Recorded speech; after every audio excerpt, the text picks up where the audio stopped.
Welcome to another episode of Talking College Football with JJ Kitchen. Of course, I'm your host, JJ Kitchen, and we're in for another Sunday conversation and a lot of good topics as we head into really the new week, and spring football is here. The Pitt Panthers, we thought we were going to be live last weekend in terms of having Pitt go into spring camp last week. It's actually this week, where they actually play this week and have another week off next week because of spring break. But we'll go over position groups, guys, we want to watch this week. Very interesting topics in terms of who we're going to see this year when you look at these Pitt Panthers and where the holes are, but where their strengths are. I think there's a number of places you can see a lot of good strengths here, but I think there's a number of different areas where there's kind of some question marks. And we're talking about some young guys that could potentially have an opportunity to play, and we'll go over all that stuff here tonight. Also, Eric will be here from the Bird Cave to discuss great topics of what we looked at this week. Obviously, talking about the great event that we had yesterday, which, again, guys, was beyond fun, to say the least, and beyond thankful for everyone that showed up. And we'll go over all that stuff here tonight, plenty of different topics. And, of course, live Q&A. We'll go over a bunch of those. If you've not done so, hit the like button down below. Hit the subscribe button down below. And, again, if you want to get your question above everybody else's, use the super chat button down below so I see it, and we'll get you up on the screen. As always, the show is sponsored by Colonial Beer, located at 4986 Library Road in Bethel Park, PA, 15102.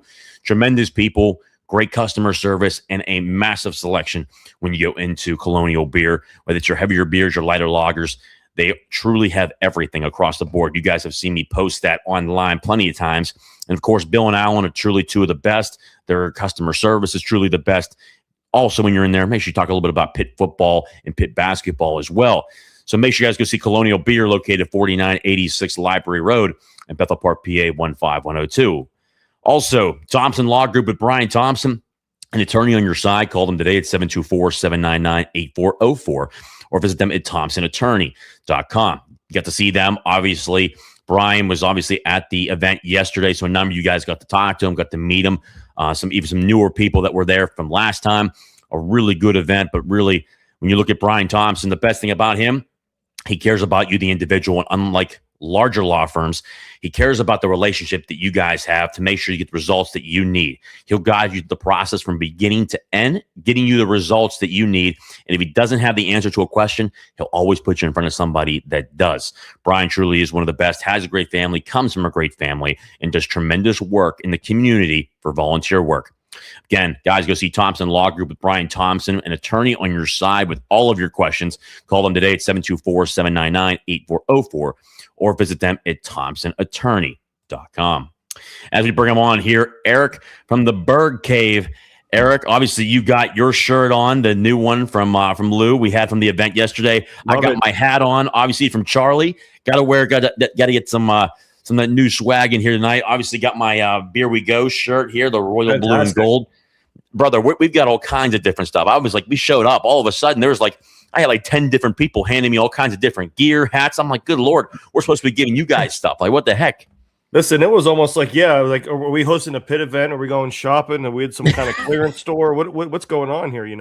Felt like Oprah was there. Everybody gets a shirt. Everybody gets merchandise. But no, great time yesterday, man. It was a blast, and I was glad I was able to be there with everyone.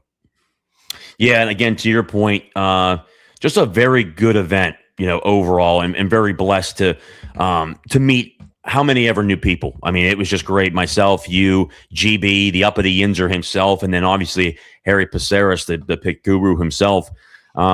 Just one, I got to just head it off here, and obviously I'll hand it back over to you for any of your last thoughts. But, man, I just talk about a great event yesterday, getting to meet new people and just building that Pitt community that we have. And, great to have a bunch of people there, alums. We even got to have a conversation, obviously, with Dwight Lindsay, who is just truly second to none. Yeah, a tremendous basketball coach, obviously, for the Aliquippa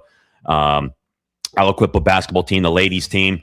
Just a tremendous basketball coach, a really good football coach, too. And got to talk a little bit about, what's going on at Pitt and just, some of his thoughts, and really appreciated a guy who's been very loyal, Cam Lindsay, his son. But what were your initial thoughts after yesterday? Just a good time overall, but just want to get your thoughts on it. Yeah, 100%. And again, shout out to Mr. Lindsay, but being able to spend a few minutes with us. and share some thoughts that are stemming from his son, which is obviously inside the team. Obviously, a lot of positives coming out, a lot of energy that that he said that was coming from the team. So it's great to hear that. It's always great to be able to walk around and talk to everybody for a few minutes, whether it's about about Pitt football. What's also great is a lot of those conversations before we got started was just general conversations, talking to people, finding out people that are from nearby where I grew up, talking to those people. We had one gentleman there that actually lives on the same street that my wife grew up on. So they spoke, and it was Crazy, man. small world, but it was just a really great time just to go around the different tables, talk to people. It was great to meet, again, new faces, but also see some familiar faces that are coming back to our events. And it was just a pleasure. And obviously thankful to Alex at Celebrations, Alex and Laura at Celebrations. Again, great venue. And I think, as you can see, even from the first one to the second one, it's already growing in its own sense. What, Yep. If it's not growing in attendance, or if it stays the same attendance, but it's growing with, this little bit with these shirts, and my man Craig Burton from Beer We Go giving out some swag, promoting Pitt. So it's growing that way, and it's just a good time. I agree. And again, it was another successful one. Just lucky enough that, man, we have just great people. Even on a nice day like that, the amount of people that showed up was just truly impressive, man. It just continues to grow. But man, I think when you look at it, the amount of alums that texted me back and said, when's the next one? I think that we're going to work on something to where we have the next one after the spring game. I think we'll certainly do our walk around and whatnot, and certainly get to, meet with the parents and obviously a number of the different fans across the board. The spring game should be a heck of a time. Yep. People don't know, Pitt announced it officially. We have talked about it on here. But April 11th, I believe it's at noon Eastern time. They'll have the spring game at Acrisure Stadium. So certainly be a good time. I know it's a little bit earlier this year, I think a week earlier, because of the NFL draft obviously coming to Pittsburgh and gives them time to set everything up. So it'll be a great event.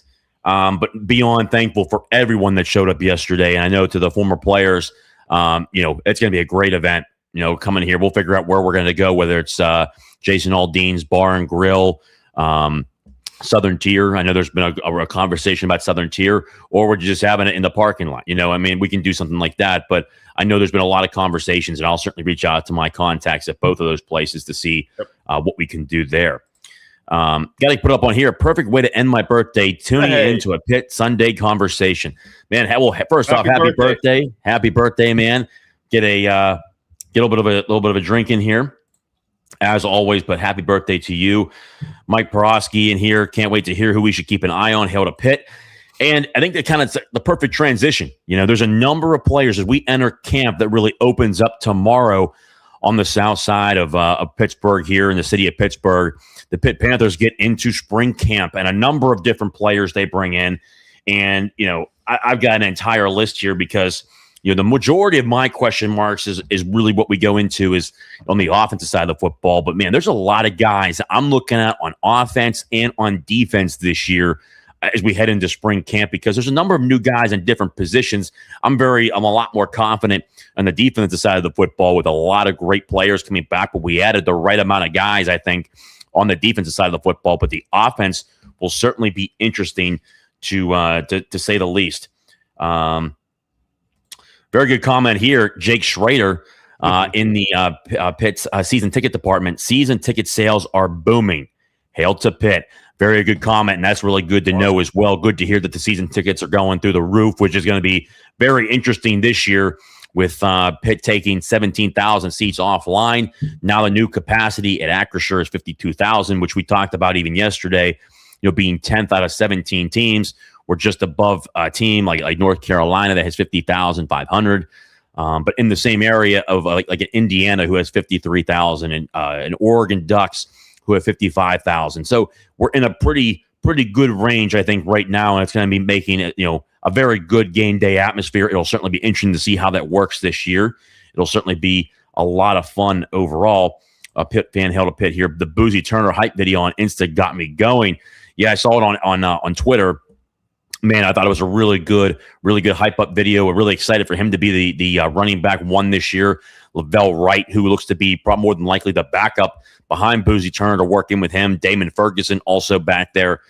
Really good one that we'll be certainly talking about here. But starting with, I think the questionable side for us, I think, is the offensive side of the football, for Pitt. And I've talked about this in a number of different ways. And as you can imagine, I've got a number of names at each one of these positions. But we certainly talked about this one last time, I think, Eric. And one of the rooms I was really looking at, and you had talked about it, is the quarterback room. The quarterback room with like two guys coming in, really three new players, two freshmen, and one veteran quarterback. Angela Renda, Corey Daly, the two true freshmen coming from Texas. And then you have Holden Gurnier, who comes in from, I believe, from Auburn. He comes in from there. So you have three guys really competing for that backup quarterback spot behind Mason. I think when you look at this offensive side of the football, there are certainly questions. But, Eric, who are some of the guys that you're looking at, whether it's the quarterback room, the running back room? Who are some guys that you're looking at before we really run through each of these position groups? Well, I think I have a bunch as well. So maybe we should just tackle the position groups and kind of go back and forth on that too. So I'm not taking up too much time by myself here, but let's start with the quarterback, because obviously that's the most important position. This is going to really test, in my opinion, Cade Bell. How is he going to develop these guys? Obviously, Mason's the starter. I'm individually looking at, Gariner or Gariner. I apologize if I'm butchering his last name. The Auburn recruit who played, I think, 8 games at Auburn, and he went to Texas State last year. And he played a couple. To me, he's seeming like that perfect, like in the NFL, that journeyman backup quarterback, which is very valuable to a football team. Yeah. Just because you're not playing at the quarterback position, it's very valuable, because I know Cade Bell's an OC that's on the field, not in the booth, but there's still conversations that happen player to player. And we're going to get into that too. One of the things you want to talk about was what exactly to look for in a spring game. But I think that the relationship, whoever this backup quarterback is, and I'm hoping that it's Gariner, that relationship he's going to establish with Mason is going to be very, very important to the overall success. Because at times a player wants another player to calm him down, or what do you see? The coach says we see this, but what are you seeing? That relationship's going to be key. So I would like to see him take the step and be the backup quarterback because of his experience. I agree, and I think you bring up a ton of good points there. You look at guys like Corey Daly and Angela Renda who come in, who are extremely highly talented. Corey Daly comes in as a 4-star recruit, and these two are very highly rated quarterback recruits. I think at this point we can agree that Cade Bell can really find a lot of good talented quarterbacks, as now he brings in really 3 guys in terms of freshmen that he's looked at, but even in counting Mason Heinschel. But to your point, I agree with you. I think Holden is going to be a massive find if he can turn out to be that quarterback number 2 and kind of mentor the 2 younger guys, Corey Daly and Angela Renda, because they are so talented, but also help them in the mental side of the game as we go into now the Power 4. Power 4 is a lot different than high school football, but you would preferably like a guy like Holden who comes into this situation and he's able to take a hold of the backup quarterback position. But at the same time, though, I'm very intrigued to see what these guys look like, because I've heard a lot of good things. Because if you can imagine, the coaches and the players have already been on the field for very short periods of time, being able to work out, being able to have a couple of what we like to call short practices throughout the January and February mark. I think they started really meeting in February. And I've heard a lot of good things about Angela Renda and about Corey Daly. So I'm excited to see what they can do, because both of them have really good arms. But Corey Daly, being a guy who's really 6'5", really has that Ben Roethlisberger mold to him, where he's a big guy, but he's got really good athleticism. He can move in the pocket, and he's got a strong arm. Where you look at a guy like Angelo Renda, where he's kind of like that Russell Wilson. He's shorter in stature, but man, he's able to move in the pocket.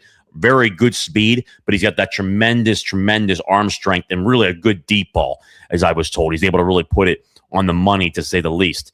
One comment coming in here, Lawrence Nicoletta.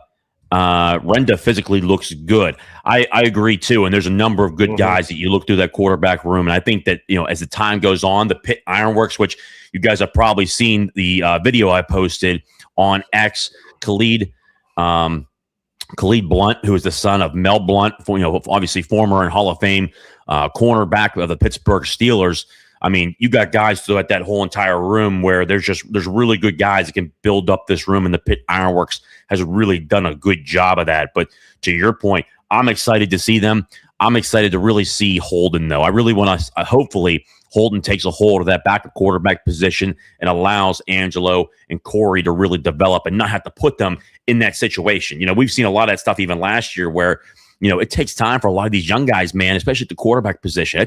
It's no joke. And Eric, you've played at such a high level.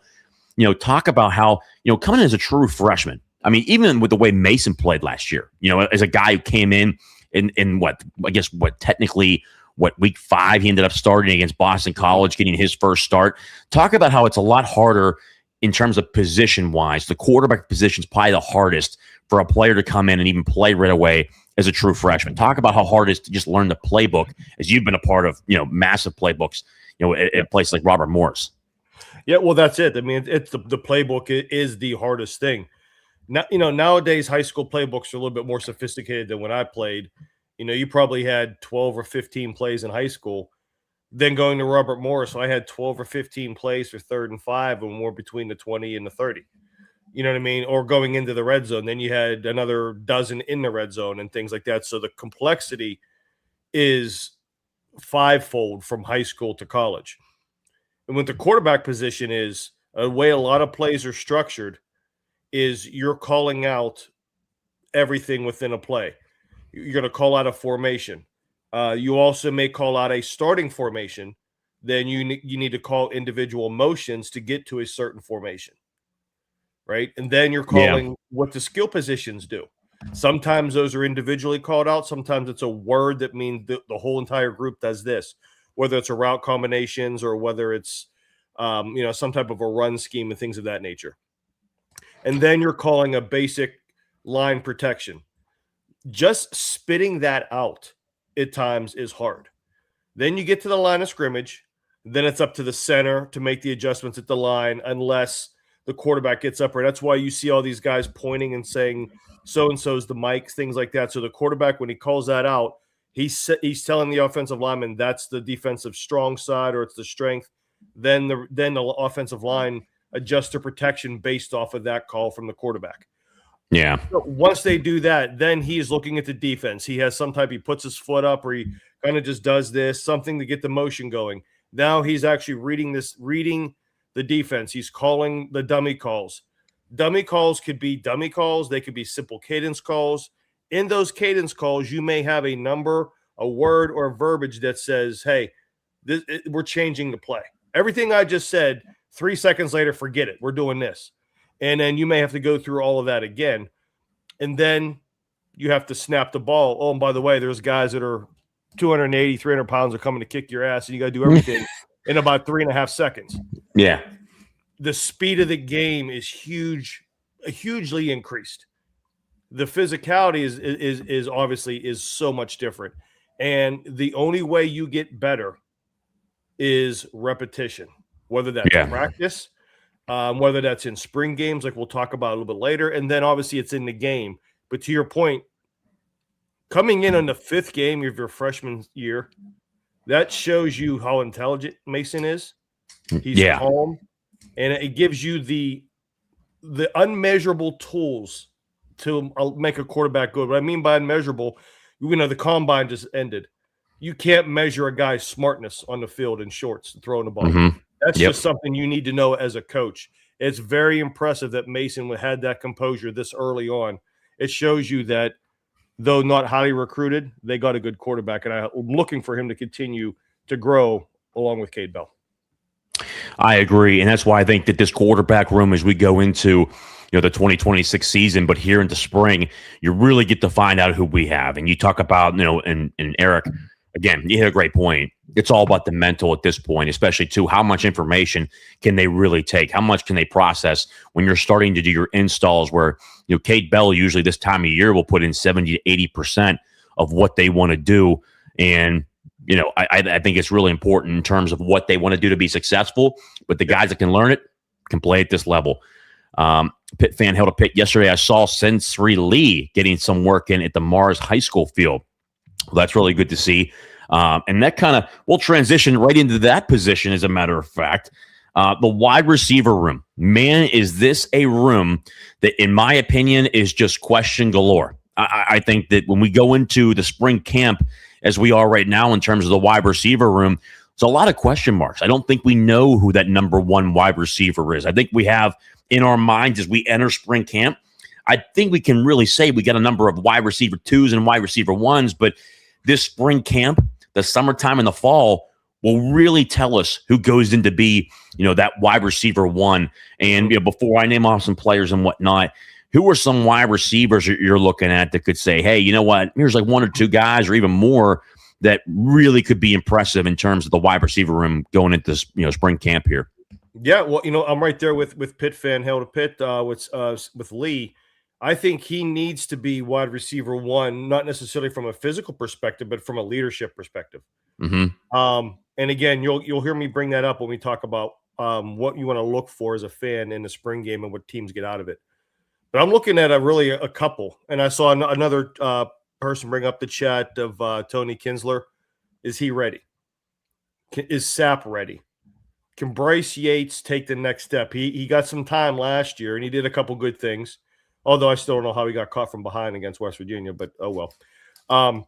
And then Dunbar and Agwu, can they play X because they got the size? Can they be that outside presence? So, Coach JJ Lassiter is going to have his hands full at the wide receiver position. Can he develop these guys? And I'm telling you, I'm thinking like Yates, Sapp, and Kinsler and Lee, for the most part, they should be able to play multiple positions within the Pitt scheme. So I'm looking at that group of guys, but there could be somebody that I don't even name that can come out and play well in the spring game. But I think Lee, from a leadership perspective, and obviously he's a pretty good receiver. Yeah, you got Yates and Sapp and Kinsler. They're smaller. They're not tiny, but they're smaller in stature. Excuse me. They should be able to play multiple positions, and I'm really looking forward to Dunbar and Agwu with the size and see what they can do. I agree, and I think when you look at a number of these names across the board, one, it's good to see that Sensri Lee is back. He's going to be 100%. I'd imagine they're not going to push him very hard during spring camp because we're not facing anybody. There's no reason to push that guy very hard during spring camp when you just want him to be healthy for the season as it comes along.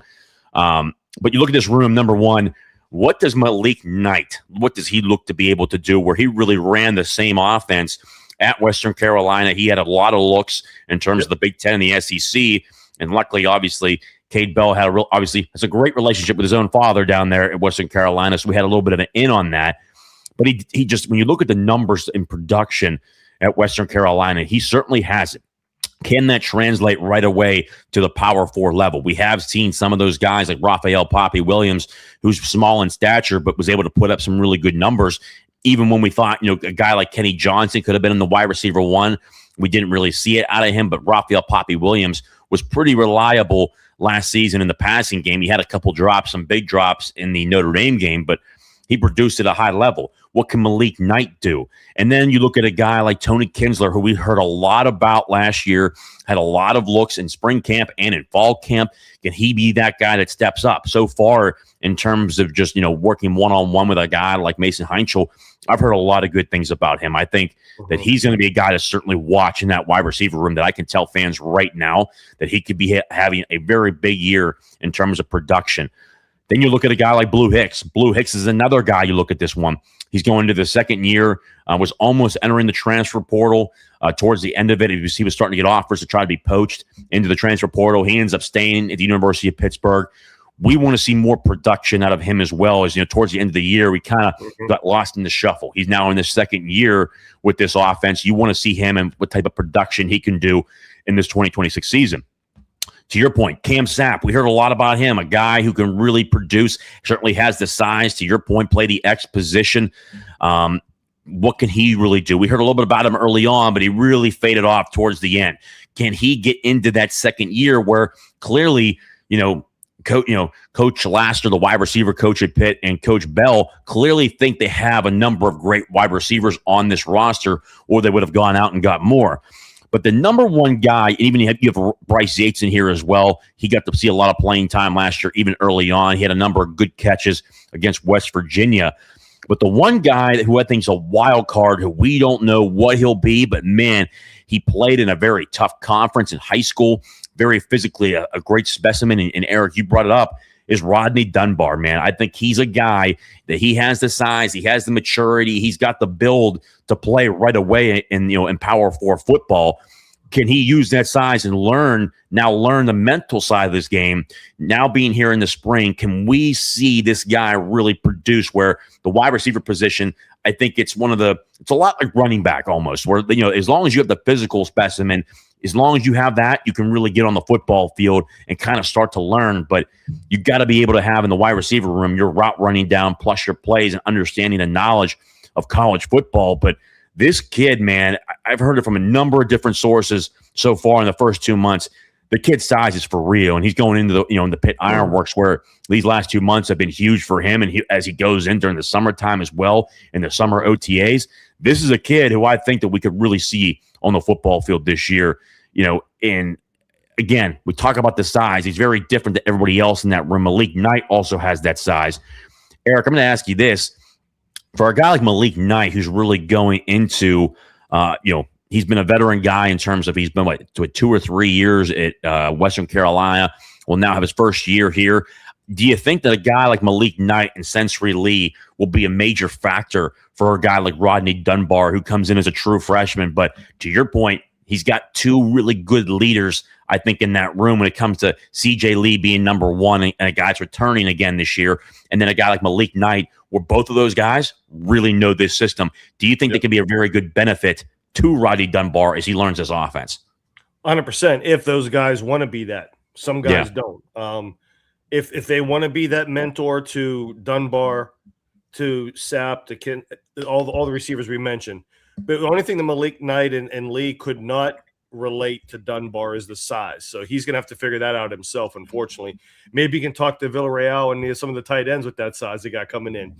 But to your point, they can definitely lean – they could definitely Dunbar and others can lean on those guys from the system knowledge, because not only do you have your routes and the things that you need to run, but then you have your adjustments versus coverages and things like that, Nate, things like that. And their experience in this offense is going to be paramount to on the field. Okay, because on the field is a lot different than practices and things like that of that nature. So they can definitely lean on them with the experience. And there are such subtleties of playing the receiver position. I mean, we can get to that in a future pod. Tell you about some of those, but they can definitely lean on the experience in the system, as well as experience in college football.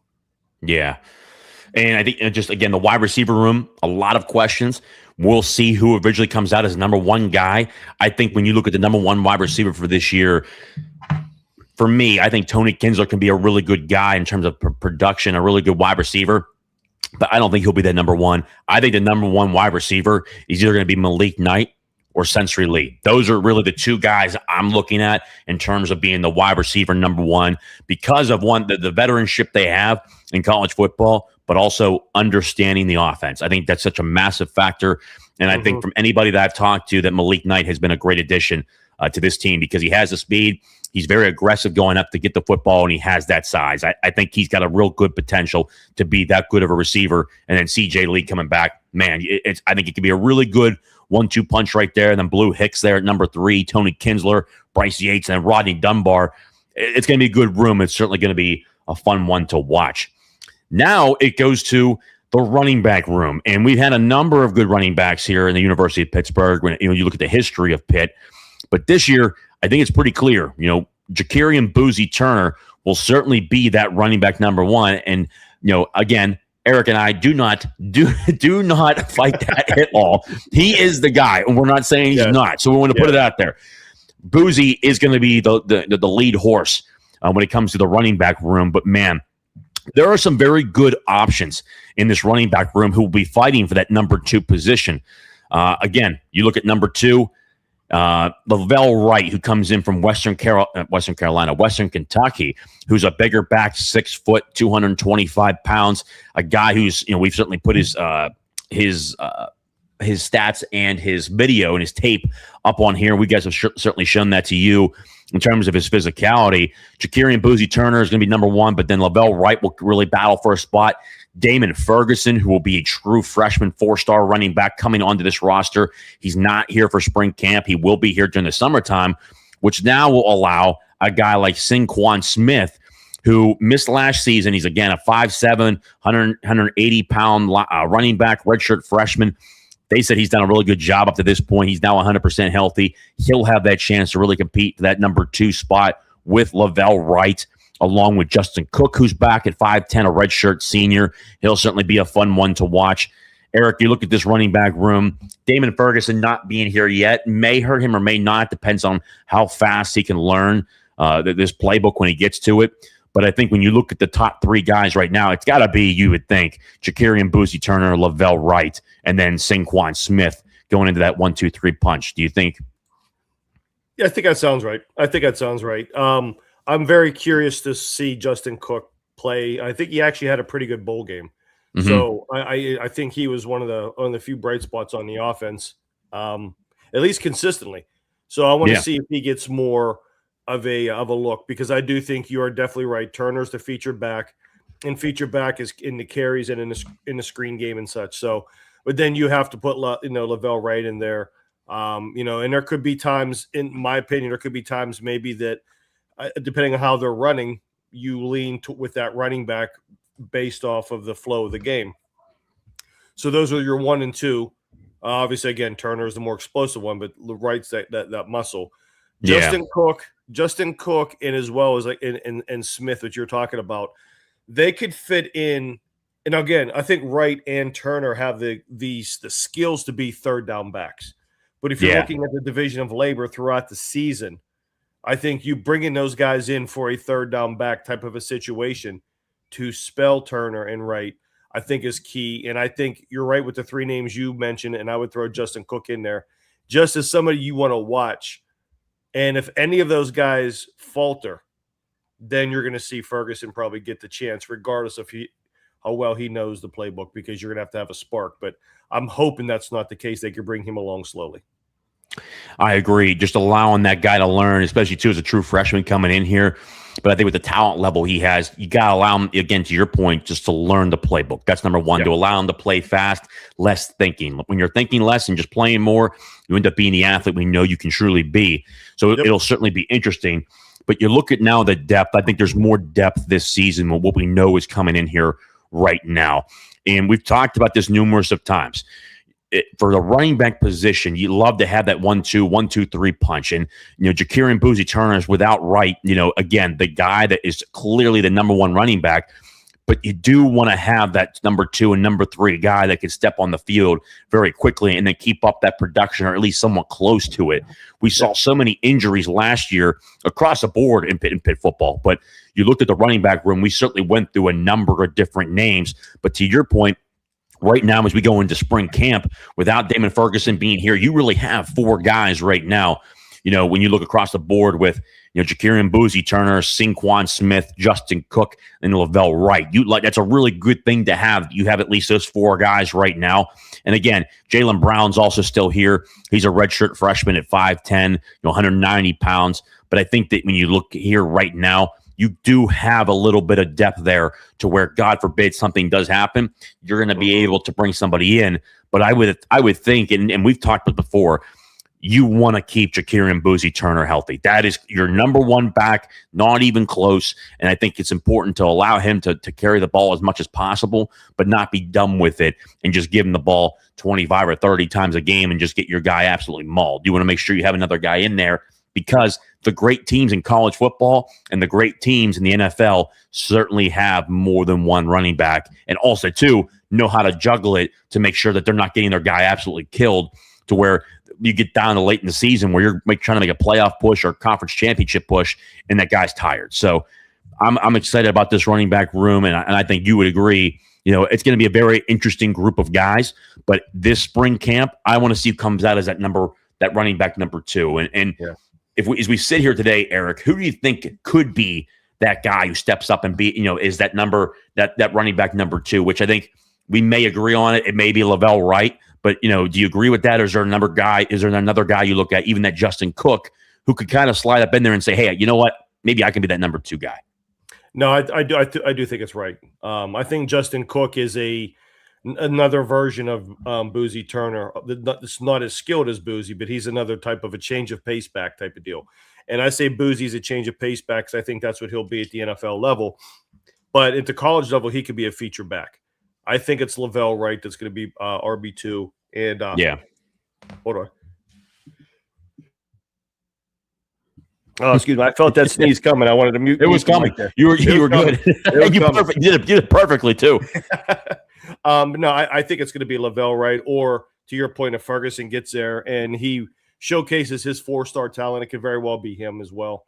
And then maybe it's the following year, if Boozy's back as well, maybe it's Ferguson and Boozy is the 1-2 punch in 2027. But I'm looking for Wright to be the number 2 back. I agree with you. And again, I think Lavelle Wright could potentially be a really good number 2 back. And then you still, again, Justin Cook there, Saquon Smith, 2 guys right there you look at and say, okay, hey, at least we have 4 guys right now. There's good depth. And I'm excited to see that next level of competition for that running back 2 spot. Now, goes into probably, in my opinion, outside the quarterback, we talk about the big guys, the hogs up front and the offensive line, which, again, was devastatingly bad at times last year. And I don't think it's just the players. I think it was coaching as well. We're going to see more of that this year. And I think that, in terms of the coaching, it's going to be more of a factor.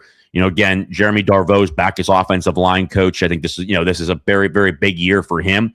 But Brent Davis, the tight ends coach, he's got a lot of experience in terms of play calling, running the football, but has a lot of really good experience in offensive line play as well. So I think he's going to be a massive factor for the run game.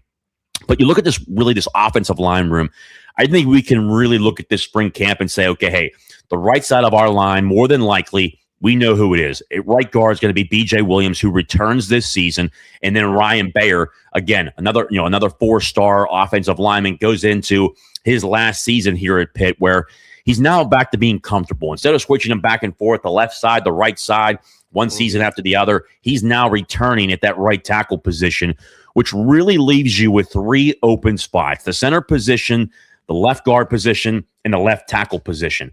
It's going to be a fun one because there's a number of names on this list when you look at it and say, who could it potentially be? You've got Kendall Stanley returning. Personally, I think he could be really, really good in terms of the guard position. We saw him be a lot better at guard than he was at tackle. I think with his edge, being able to be aggressive with his hand placement, but is also his footwork and just his tenacity, but his agility, I think he's a lot better at the guard position. But then you also have Giovanni Coley, the transfer Keelan Davis, who I think will be looking at the guard position, potentially even trying to get into that center position.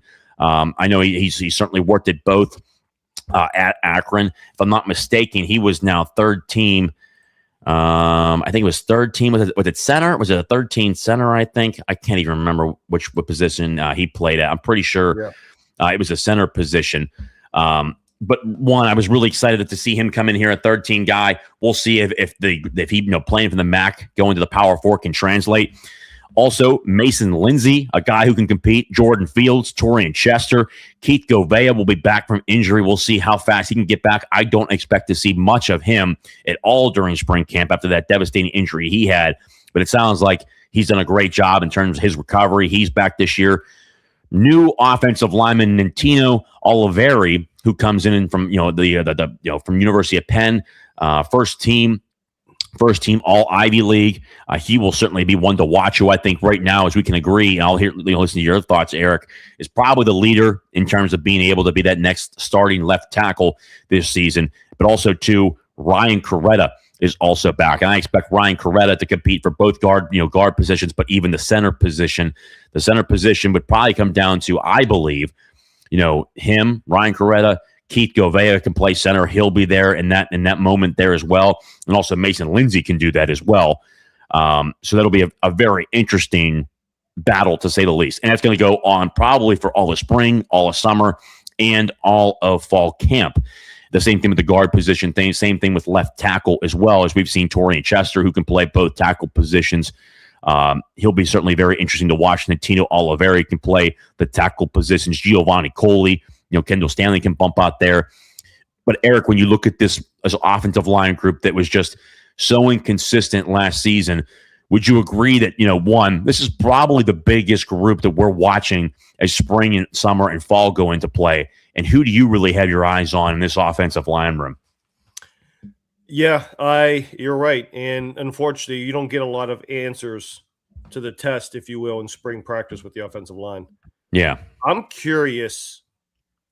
I'll take that back, that we would see. Yeah. As fans, you'd have to be in the film room and in the weight room and in the practice sessions and such. Yeah. One-on-one drills, things like that nature. That's where you're going to see that.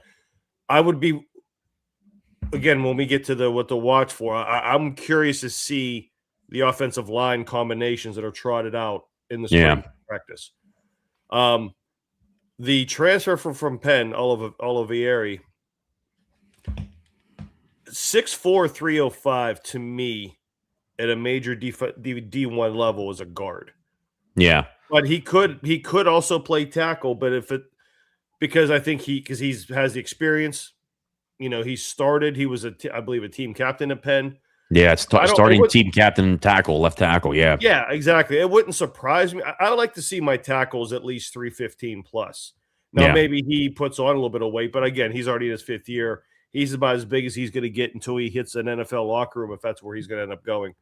So I would be very curious on that left-hand side. Who else could play left tackle? Because, he may play it by default. I believe that's what he played at Penn. Yeah, left tackle. He was a left tackle. Watch him. Yeah, left tackle. He started there. I think it says here he was a 3-year starter at left tackle at Penn. So I would think he comes in to be a left tackle. But to your point, we don't know what they're going to see exactly in person. That'll be something to pay attention to and really watch. There's a guy like even Isaiah Montgomery who's even on this list. Again, he's a redshirt senior this year. He's back, 6'4", 305. He's competing this year. Again, Ryan Bayer, who's going to be really good, the redshirt senior last year here. He's 6'7", 325 at that right tackle position. Torian Chester, 6'4", 325. To your point, you want some of those guys that are big on the outside. Akram, he's out of England, redshirt freshman, 6'6", 310 pounds. El Agmi, I think it is. I can apologize if I got that wrong. Mason Lindsay, does he move out to that tackle position, 6'6", 315 pounds? Again, to your point, it's going to be very interesting to see what they can do. Even Keelan Davis, he's going to be guys going to be the guard position or the center position. And I would think too, is redshirt senior coming into this last year at 315 pounds. He's 6'2", the same height as Cooper, who was here last year. I would think he'd probably try to slide in. Again, staying at that center position, being a little bit undersized there at 6'2". Do we know what Lindsay and Alagmi were recruited as? They were recruited as, I believe, as tackles. I think Mason was more of a guy, like a swing guy. He could play guard and he could play tackle. I think he's only been on the field as a guard, though. That's something to pay attention to as well. We'd have to see where they're working him out as. And the reason I'm asking is 6'6", with your quarterback being Mason, I think is a little too tall for inside. Yeah, I think it's a little bit too tall as well. More outside, and you have this. Now, granted, people might say 6'4", 6'6" is not much. That's a lot. Consider of sight lines for a quarterback. Yeah, I would want to see, especially if they have the athleticism to do it. I like to see them at tackle because, again, they're at that 310, 315. Like I said, we'll see what the weight is when camp breaks. But, yeah, that left side is going to be very interesting to see what they do. But it's definitely a major important piece for 2026. Yep, and I agree. And when you look at this offensive line, to give fans some names I think you really should watch. Kendall Stanley being number one. Where do they eventually fit him here? He played both the tackle position and the guard position. Which one does he compete for? Does he compete for both? What do they really believe he can be really productive at? Played tackle at Charlotte in the group of 5 level, played tackle up here, struggled a little bit. He did have some success, moves inside. He had a lot of success there, in my opinion. But where do they see him? But also, Keelan Davis. Does he take over that center position with Cooper now gone?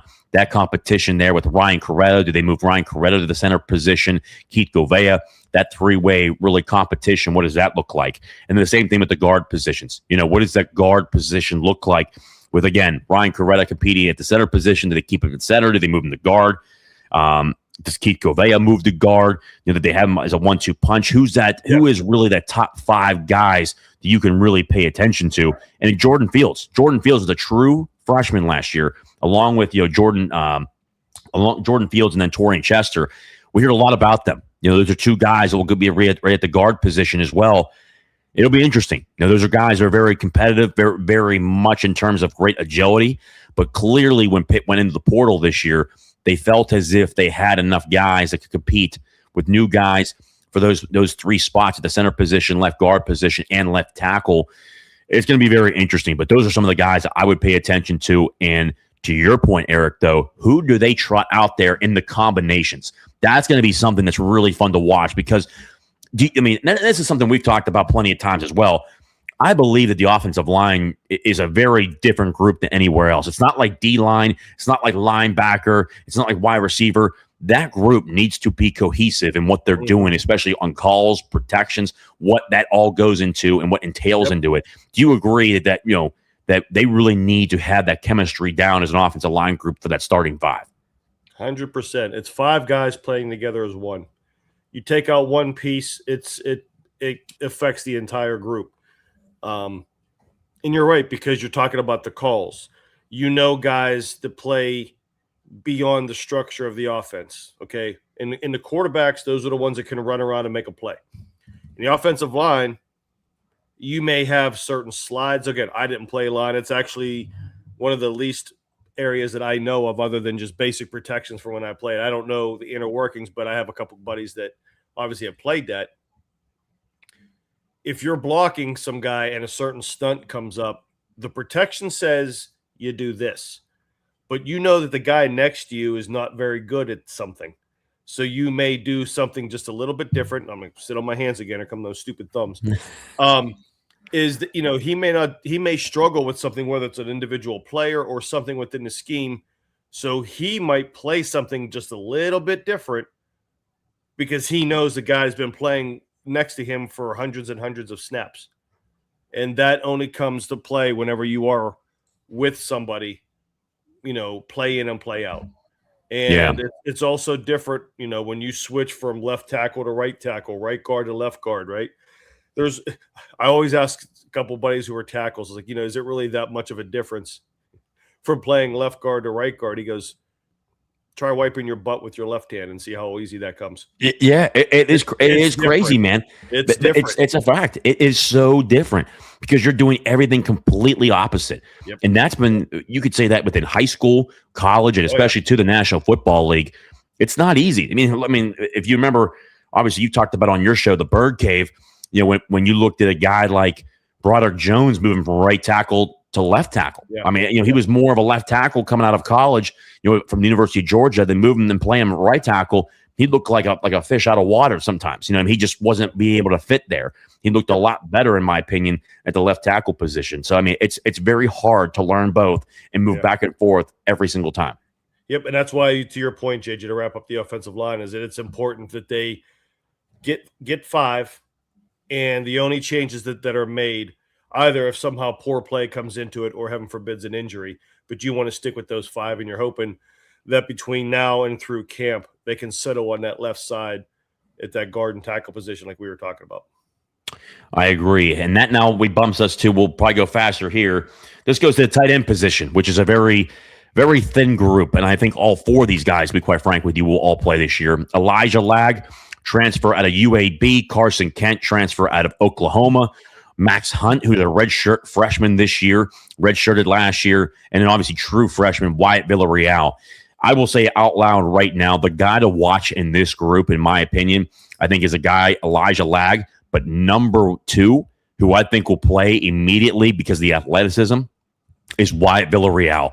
I think that he is such a great athlete. He comes from a great high school in there in Salina, Texas. You look at the numbers he was able to produce in high school. Wyatt Villarreal, I think, in my opinion, has the opportunity to be that next Gavin Bartholomew, that next Scott Orndorff, that next J.P. Holtz. That's how good I think this kid is, in my opinion. Eric, when you look at this group, who are some of those guys you look at and say, man, who do we want to grab? Yeah, Villarreal is the most intriguing guy of the group as an incoming freshman.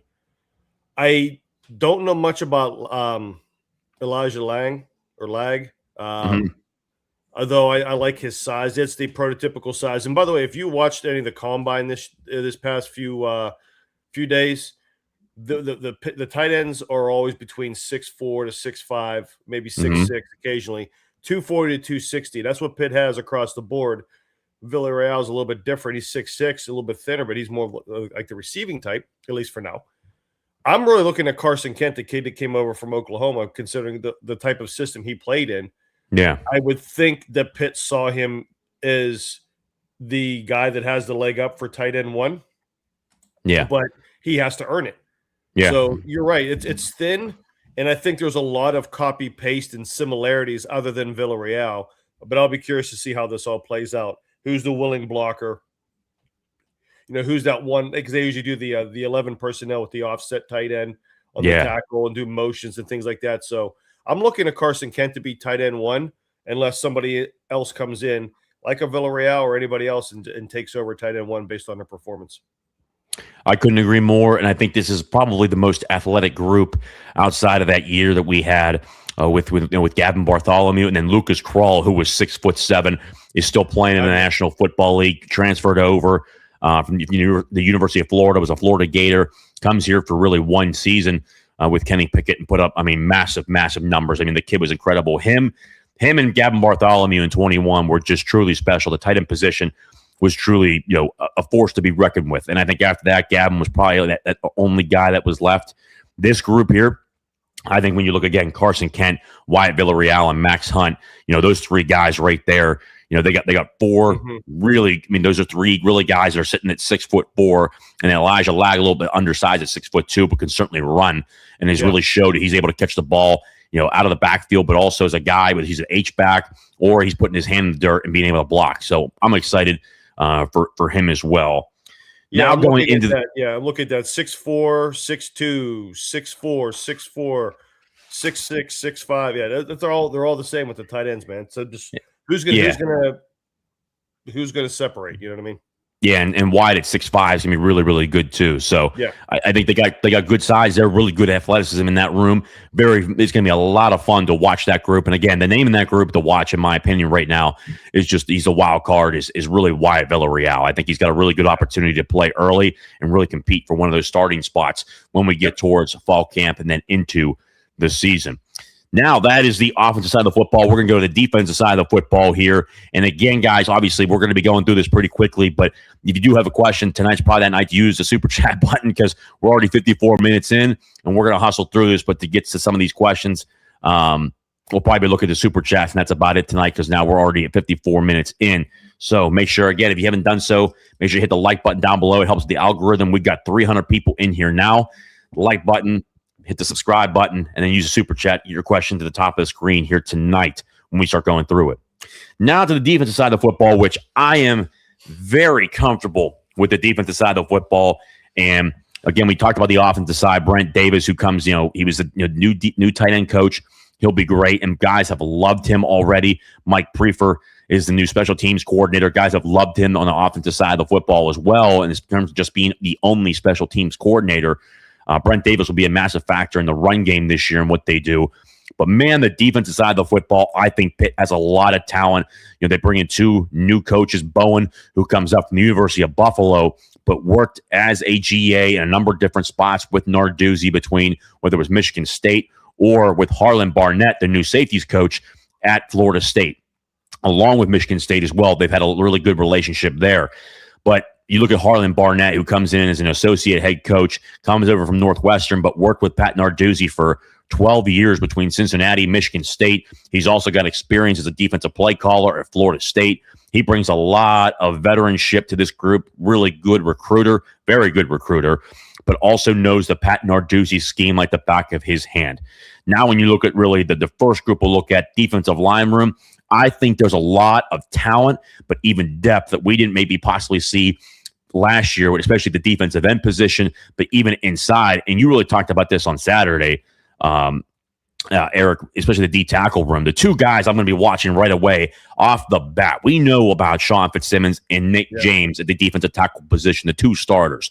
But the guys that you probably want to talk about here are the two behemoths that we got that are 300-pound plus guys, but very athletic for 300 pounds. And that's Jeremiah Warren, the transfer out of Illinois, and then Elite Nareen, the defensive tackle transfer out of Tulane. Talk about those two guys real quick, because we talked a little bit about it yesterday and Saturday that we've heard a lot of good things out of camp so far in terms of the pre-camp stuff. But going into camp, those are two big-time guys that you get out of the transfer portal. You want them to play well. Would you agree with that?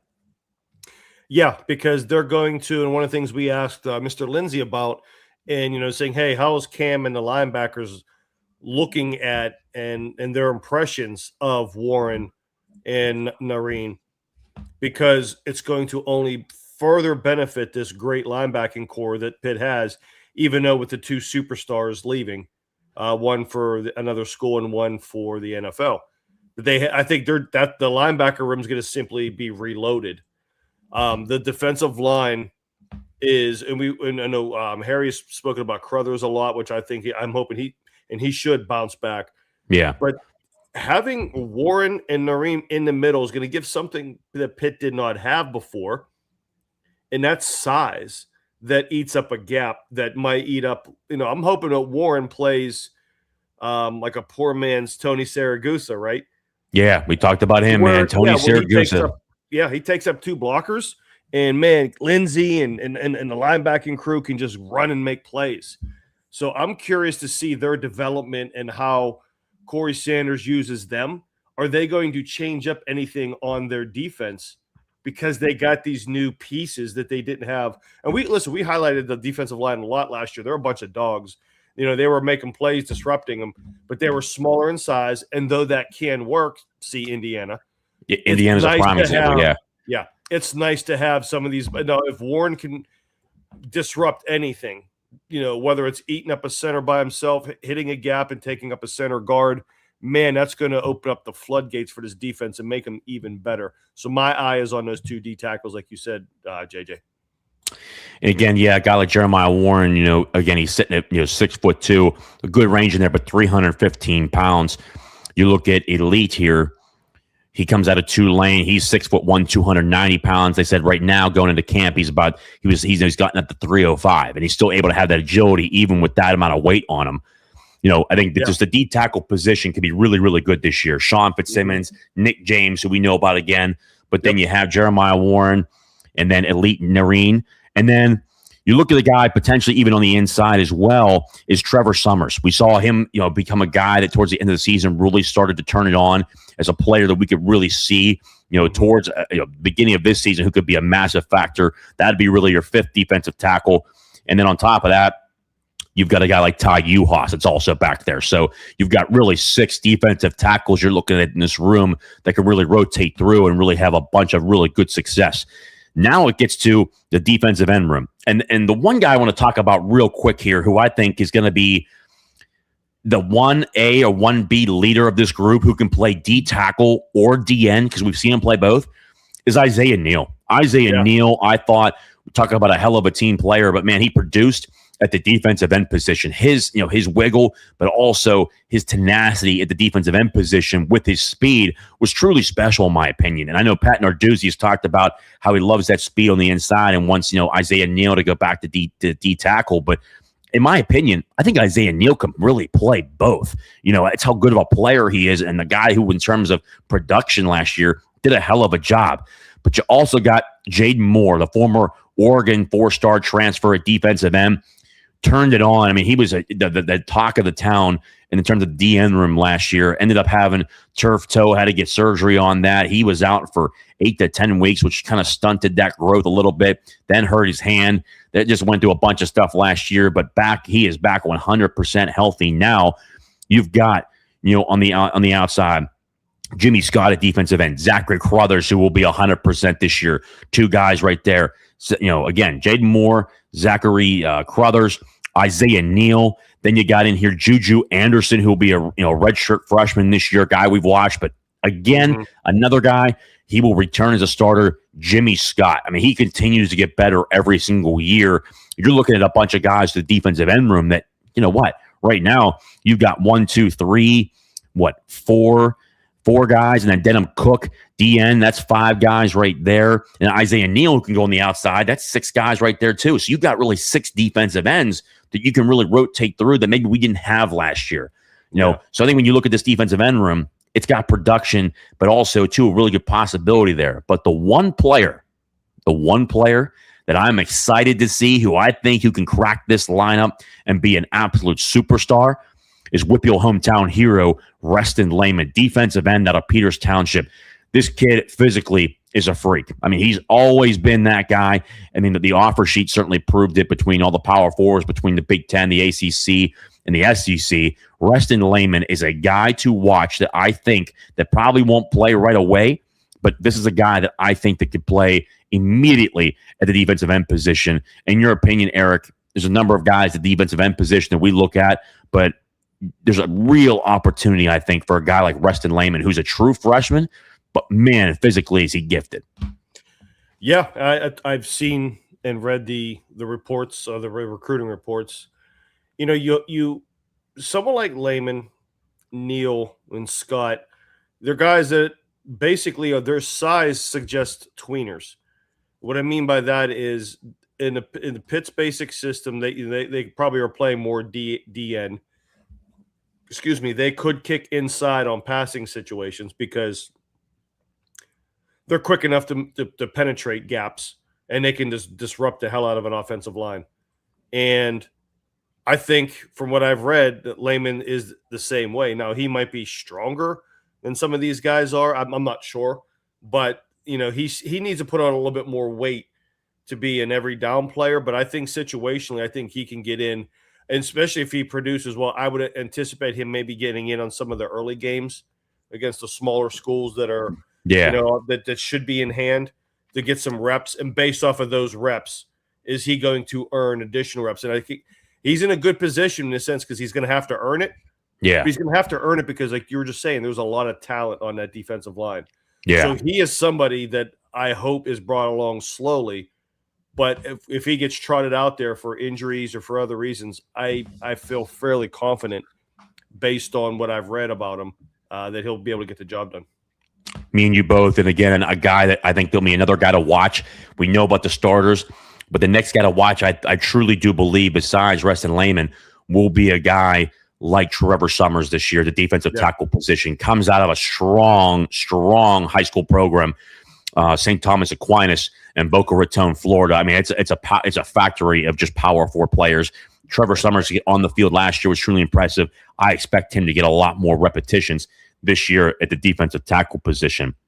Now we go to the linebacker room. And in my opinion, there's a number of young guys in this linebacker room, but I think that this is the deepest room and the most productive room. And we certainly talked about that with Dwight Lindsay on Saturday. And again, you've got Braylon Lovelace, who I believe is the true leader of this group, who's really going to lead this group in terms of linebackers, but also Cam Lindsey, the former 4-star linebacker out of Aliquippa. Those two really return in terms of starting positions. But then you also have some new guys in this group who I think that can play at this level and be very productive at this level. Alex Sanford Jr. was the leading tackler last year for Purdue. I think he comes in, potentially even plays the middle linebacker position. DeMarco Ward, who is a tackling machine out of Memphis.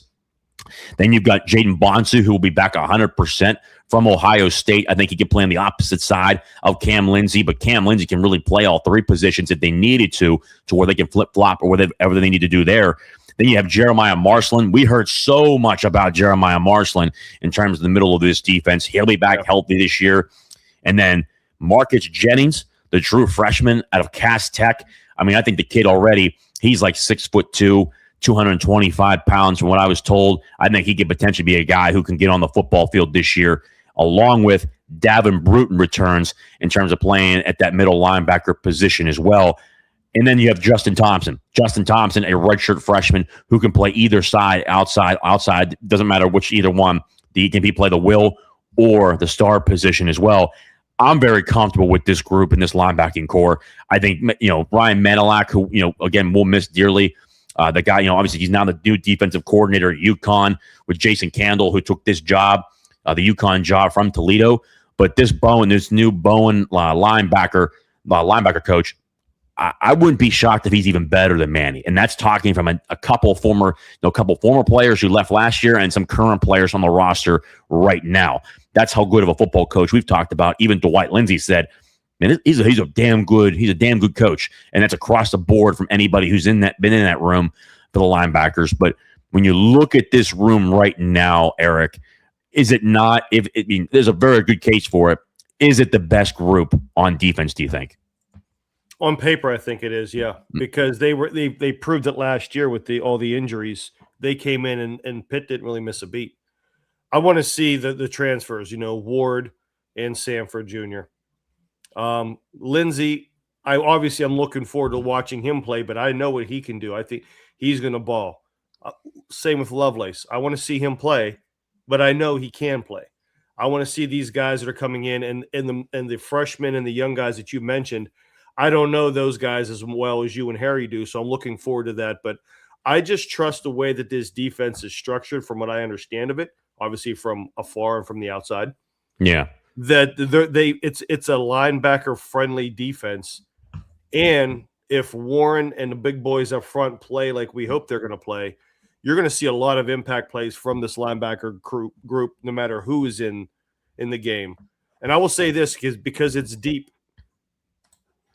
Who are these linebackers going to be? Who's going to be special teams? Who's going to be specialty players? Like, who's more of the dime linebacker, and things of that nature. So you want to see what these guys do in other areas of the team. But, yeah, I have full confidence that this is the strongest position group on the team. And, again, I think Rhino Pitt has a good comment in here, too. Excited for the linebacker room. Obviously, lost two studs. When you lose Kyle Lewis, that certainly hurts you a little bit, obviously, in terms of being confident about this room. And then, obviously, too, you lose Rasheem Biles, who goes to the University of Texas. But it's to the point, though. Room is much deeper with significant potential. And that's what we look at it at this point. Yeah. Lots of potential here. Okay. Also, too, a player that I said to watch here, I didn't mention him on here, Manny Taylor, Emmanuel Taylor at linebacker. He can play either outside position. He's a guy to really watch this year. Him, Marcus Jennings, and then I'd say Cam Lindsey. We know about Cam Lindsey. I'll still put him in that group. And then even Jeremiah Marshland. I mean, those are the guys I'm watching where they didn't get a lot of time last year, but expect them to get more time this year, who really produced at a high level in high school. But even in those practices, they really had an opportunity on the field. But guess what? When you have Rasheem Biles in front of you and you had Kyle Lewis in front of you, hard to play over those guys or not play those guys the entire game when they're absolute studs across the board. So we're going to be able to see a lot more of these other guys in this linebacker room this year because there's great potential here, guys that we don't know about, but things that we've heard in practice who could really be productive in this room for linebacker. Now when it comes to the DB room, pretty straight up, and you look at the safety room overall, I feel very confident. Again, we've had a number of great safeties, and just to name, three of these guys, the number one is going to be Cruz Brookins, who's about to have a just incredible year. I mean, he's a heat-seeking missile. He can play the boundary safety. He can play the free safety position as well. I expect him to stay at that boundary safety where he's able to really be up in terms of the running attack and being able to part of the run defense. He's that guy. He's so physical. He can play at that level.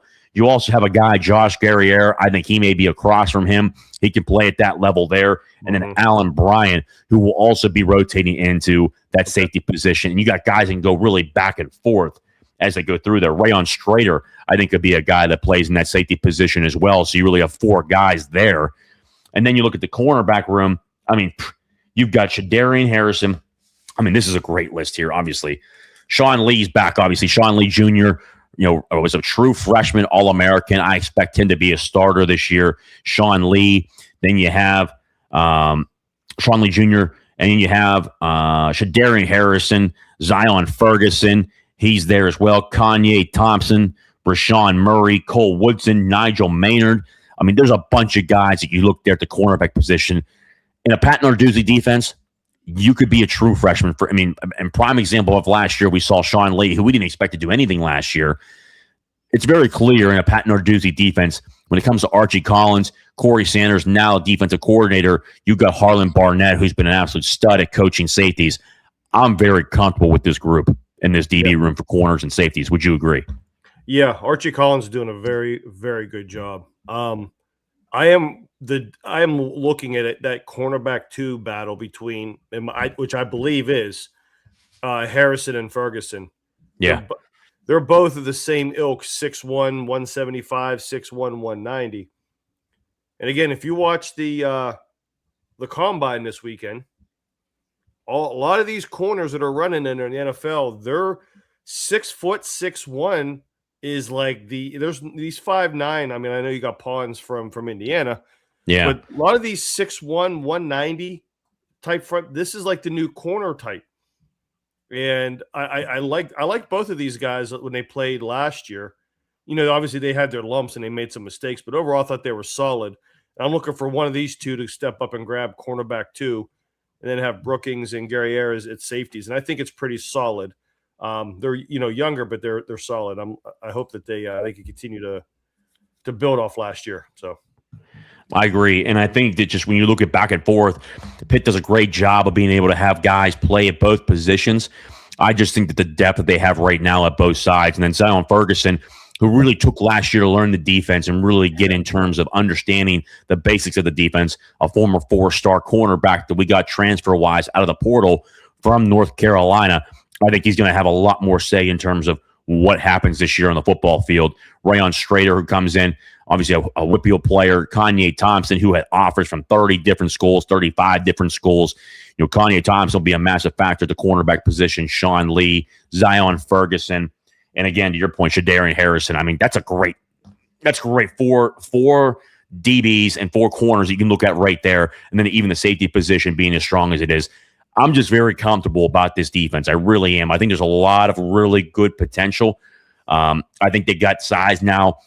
We've talked about the defensive tackle position. We've got guys returning at defensive end. The linebacker core is extremely strong. We've seen it, how this depth, it was just truly incredible last year when you looked at all the guys that we had to have play because of all the linebacker injuries last year. We know we have depth there. We know we have depth at the cornerback position. I'm very excited about this defense and what it can be. I just think at this point, we need the offense to produce at a consistent rate to help out this defense and be able to score points. I mean, that's going to be the overall aspect of what this Pitt football team looks like. And we talked about this, and I think what you had a great point. You look at the overall expectations of this team, but before we get to the expectations of the team, how do you think, from what we've seen in the spring game, how should fans watch the spring game? Because we've talked about each year how vanilla it is and what to look for and not to look for. From your experience of watching it, how should they look at this from a bullet point perspective? How should they watch the spring game this year on April 11th? Oh yeah, give me a minute on this one.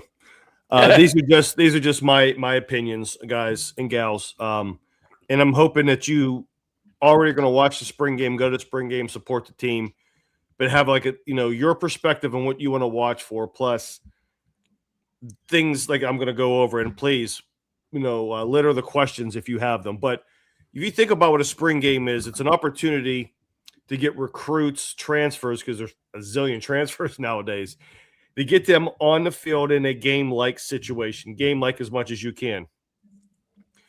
Because you think about college does not have preseason. Yeah. Coaches are going to treat this as preseason in a controlled atmosphere because you're not going all out because you're not going to kill your own team. Yep. So with the no preseasons, there's 4 things that, in my opinion, you want to watch out for. And this is what a spring game should accomplish. It gives you your initial depth chart for the fall camp. Okay.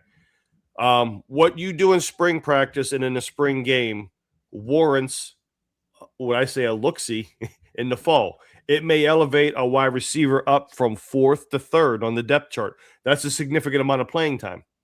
It could take a third guy into a possible starter role.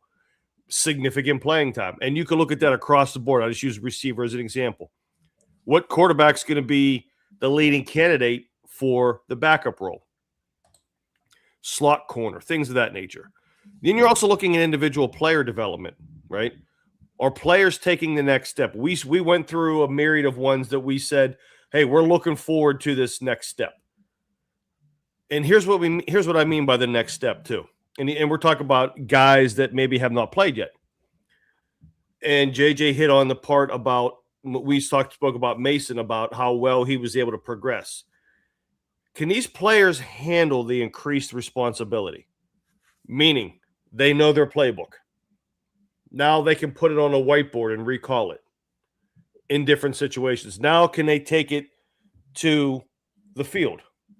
Right? That's all different. You might be able to draw it on a whiteboard, get this, and that, but then when you're out there, even though you're against your own teammates, can you run that play because what is being showed to you in a defense may cause you to make some adjustments? Do you know the plays well enough to make those adjustments? And the coaches put you in certain situations in spring games and even in the NFL in preseason. That's why I've heard fans bitch and moan. They're running the ball on 3rd and 11. Well, they're doing something specific. That's why. Right? Exactly, yes. So are the players then, and by doing that, are the players now coachable? You thought that they were coachable, but are they really coachable? Did they improve on what you said? You know, like we talked about the receivers. The coach say, hey, I need you to get better at X, Y, and Z. Did they get better at X, Y, and Z? And a little unknown fact, are they in shape? Did they, you take some time off after the season, but did they go there and just do nothing? You'll learn very quickly. Because it's funny, in when I was in spring practice at Robert Morris, Coach Walton, we didn't run. The problem is if you were huffing and puffing during practice, you were out, and it was hard for you to get back in. Yeah. So are the players personally responsible for themselves to keep them in shape? And the last two, the identity on as far as new leadership. If you think about this, JJ, fans think it's something simple as just bench this player, the other player coming, he's going to be better. Yeah. If somebody screws up something on the field, he needs coaching. The coaching sucks because the player keeps screwing up. No. We talked about that with the quarterback position. There needs to be on the field leadership. Who's now the captain? We talked about Lovelace maybe on defense. Lindsey could be a candidate if he steps up. Others, because there are times where the coach can reap and holler and repetitive everything on it about a play. On the field, a little bit different, but you need those on the field captains. Who is stepping up in the middle of practice and picking people up when they screw up? And then lastly, when we talked about the offensive line groupings, also look at the wide receiver groupings, the cornerback groupings, the linebacker, how they do, because they want to see how guys play together. What that's doing, that's verifying the schematics on offense and defense that they think they can do with said players. And, you could take that, take some notes. And by the way, I hope I can sit next to a couple of people here at the spring game, man. We'll probably get kicked out of the section because I won't shut up. I'll be like, look, watch this. We're doing all this. But yeah. But you go through and you verify all these. So again, you look at your initial depth chart. I'm not putting my thumbs up here. The initial depth chart, the individual player development, who is actually going to be the next captains on offense and defense, and verifying the schematics based on personnel groupings on the field. That's what the coaches are looking for. They're not worrying about how many catches so gets, how many touches a running back gets. They just want to see these guys in certain situations because it's setting up the fall camp depth chart and formational depth chart. And I think it'll be fun to watch. But those are the four things, in my opinion, that happened during the spring game. I agree with you 100%. And I think it's a great way to look at it because people are going to say, well, yeah, exactly. You're going to hear it eventually at some point. Why are they running it on 3rd and 11 or 3rd and 15 or, on whatever, 3rd and 8? but they are running different scenarios where they want to see how players react. And again, we all know how Pat Narduzzi is. He's very, very skeptic, but also too very paranoid about who's watching the game, who's watching their setups, what exactly they're running. It's going to be vanilla, and it's not just him. I mean, across the board, it's across a bunch of different levels where you watch around college football. But it's going to be very, very, very vanilla. But they're going to work on certain things to see, okay, here's how players really perform when the lights are on. Especially too when there's less guys telling them what to do. Who are those guys? And I think you have a great point too. Who are those leaders on both sides of the football this year? I think we expect, Mason Heinchel to be that guy on offense, but who else is there on offense? Who's that next guy who steps up? Who's that next guy that steps up on defense? And we know about Braden Lovelace. We know about Cam Lindsey. But who else in that D line will step up this year? Who are those guys? Cruz Brookins, I think, will be a guy who steps up this year and becomes a leader and really sets the tone for what this defense wants to prove this year. But we want to see who those leaders are. And when there's chaos and we don't know what exactly is going on in a play, it's good to see how those players react on the football field in real time. Personally, I think we both agree we would love to see college football really adapt the system that the NFL has, where in spring ball, you're facing another Power 4 team or an FCS team or something like that, to where you're not using 22 guys of your own players on the football field at once, where there's actually more of a chance of an injury. You'd rather face a different team and to minimize that in a controlled setting, but also to make it a spectacle for fans. But the NCAA is not there yet. And I think eventually that's going to be a challenge, because I know Syracuse and Colorado tried doing that again this year. They got turned down. But, at the end of the day, fans need to understand it is what it is at this point. It's very vanilla, but also it's a day where you get to watch, a lot of college football, across the board, which I think it'll be certainly a lot of fun when we're there. And it'll be certainly very interesting, to say the least. Yeah, it's also something to especially watch the players when they're not on the field too, or just walking around, or they're getting coached by us, they're pulled to the side, things like that. I mean, it's really interesting to be able to just watch them, because you can see the whole field, not many people at the game, things like that. But a spring game's fun, especially if you really into individual player development. Yes, and then Rich obviously has a good thing here. Can't help but think that Pat Narduzzi's overactive paranoia takes away from the entertainment value of the spring game, which I do agree. That's how it is. And again, I posted a video not too long ago. Bruce Arians talked about, even the NFL, they would have people up, in certain areas of the practice field to make sure people weren't watching practice. I mean, it's just every coach is like that. I think that, Pat takes his stuff to, pretty seriously. I think he's learned that from a number of NFL guys. Bruce Arians was like that. Tomlin was like that. Bill Belichick was like that. I mean, there's just across the board that they're all like that. But it does take away from that in terms of the spring game. But again, I would love to face another team, to say the least. Pitt Fail Hunter Pitt spring game is free entry, right? I'll have to come down. Yes, it is free. Free entry. You're able to go in there, watch the game, and obviously we'll have a lot more information about what we're doing post game of the actual spring game. We'll talk more about that later on. But we had another topic here about Pat Narduzzi's expectations, and obviously is he on the hot seat or not? But good Lord, we're already at an hour and 24 minutes in here, so I think we're going to conclude the show here for tonight, because obviously we've taken up a lot of time here as it is. We got 300 people watching the show as right now. But Eric, thank you again for coming on here tonight. Tell them where they can find you on your socials. First off, to close off that segment, yes, he's on the hot seat. Yes, I agree. Yes, there's that. Close the segment right there. Yes. Well, I appreciate that, JJ, as always. Yeah, you can find me on the Bird Cave on X and Twitter. Check out the Bird Cave's YouTube channel. My man GB and others, we're going to be talking a lot of great Steelers talk. Tomorrow night, obviously, we're going to be wrapping up our thoughts on the Combine. The thing about the Combine, if you give me 20 seconds here, is like we just talked about spring game. Mm-hmm. The Combine, you don't make final evaluations on the Combine. You go back and look at film like really, in a good way or a bad way. There were a couple players that I looked at and were like, I did not know this guy was this athletic, this good, things like that. And we talk about the individual drills. So now, between now and in the draft, you want to go back and see if you can find tape on said player. So if you're a Steelers fan, you want to know DBs, receivers, and things of that nature. Like, you know what? Let's go back and look at these guys. And then, of course, in a couple of weeks, we'll give you our thoughts on them, as some players we know about now, some we don't. but we're going to go back and look based off what they did at the combine. It's going to be a great conversation.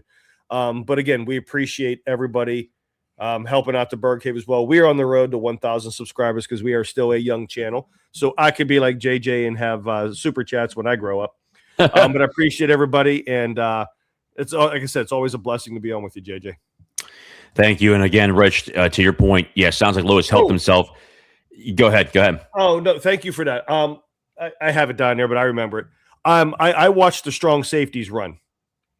And Lewis is right in there athletically with the strong safeties. And he's a linebacker. And he's heavier than these guys. He's got good 15, 20 pounds on it. It depends on the defense he goes to. But here's the go back and look-see.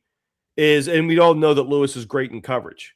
I think this man has a future as a very, very good strong safety in the NFL. He made himself a lot of money, like you're saying there, Richie. 100%, Rich. Made a lot of money, but I think he may actually go higher if a team now is going to look at moving him to strong safety, because I think he can impact the game a lot more than he can at linebacker. And to your point, there's a very good comment here. Actually, I'm going to share my screen here real quick. Yes. To your point about the overall display of what he had during the scouting combine, obviously the NFL combine over in Indianapolis. To show it to you guys here, now it's up on the screen. This was from Mitch, who works over at the Pittsburgh Post-Gazette, I believe. Mm-hmm. Kyle Lewis was categorized as either elite or great for his combine workouts in the RAS score. The only category he lacked in were his measurables, which obviously is his size. But across the board, his RAS score was 9.10 out of 10. I mean, a composite speed grade elite. 40-yard dash, he ran a 4.53, which is elite. His 20-yard split, 2.62. 10-yard split, 1.60. Composite agility grade, great. His shuttle score, 4.26. And then obviously the three-cone drill, 6.97. I mean, that's as good as it gets right there. Composite grade elite for his vertical, a 39.5 vertical. Holy shit. I mean, oh my God. His broad jump. 1,009. I mean, that is ridiculous. I mean, and I will tell you this too. This is based off his linebacker play. Yeah. So that's why his size is very poor. Yeah. Now, if you put him in a strong safety, his raw score may go down a bit because you're going to compare him to other safeties, but it's not going to go down that much because again, he is uber athletic. He's going to be specifically a good in a scheme fit. And I see Rich, can he play special teams? Unfortunately, he better be able to his rookie year at least. Yeah, and I would think so. You have to play. Unless you're a starter, and sometimes even at a starter, you're gonna have to play special teams. I see him as like an end man on the for punt blocks or things like that. But he's probably will. But yeah, JJ, thanks for bringing it up because that just shows you his athletic ability. He has a bright future in the NFL, but I believe it's in a strong safety because I was watching him today. Because I had things, obviously, we did stuff all over the weekend. And I'm watching these guys run. I'm seeing 4.5, 4.58, 4.49. And these are guys that are 205, 195 pounds. And here's Kyle Lewis with 20 pounds on him running just as fast, if not faster. Yeah. There's going to be teams I know for a fact have asked him to move the strong safety no matter if he wants to or not. But it depends on where he gets drafted. I agree. And again, it's a good thing for him. I expect, for me personally, I expect Kyle Lewis to be gone early second round. That's kind of where I have him at this point. Second round pick. Yep. It's either real. I mean, I'm thinking very early second round. I mean, the end of the first round. There's a conversation, but I think he's set for the second round, in my opinion. And of course, Lewis just looks like a beast. Man, is he ripped? Yes, he is. Well, ladies and gentlemen, cannot thank you enough. Again, if you have not done so, we're on our road to 2,000, guys. We are almost 100 away from 2,000 subscribers, guys. Get us there. We're almost there. We continue to grow the way we are. That helps out the algorithm down below on YouTube. Hit the like button, subscribe. Thank you, guys, as always. And, of course, you can find us on X, JJ_Kitchen40, or you can find us now on TikTok, which is a cool thing, too, talking college football with JJ Kitchen. So, guys, cannot thank you enough. You guys know the fee, too. Don't be a hoe. Share the show. Guys, It's been another episode here on a Sunday night of Talking College Football with JJ Kitchen. We'll be back with you during the week. And, of course, next Sunday with Eric and Harry should be back as well as our guests. Guys, thank you as always, now and forever. Hail to Pitt. We'll see you next time. Take care.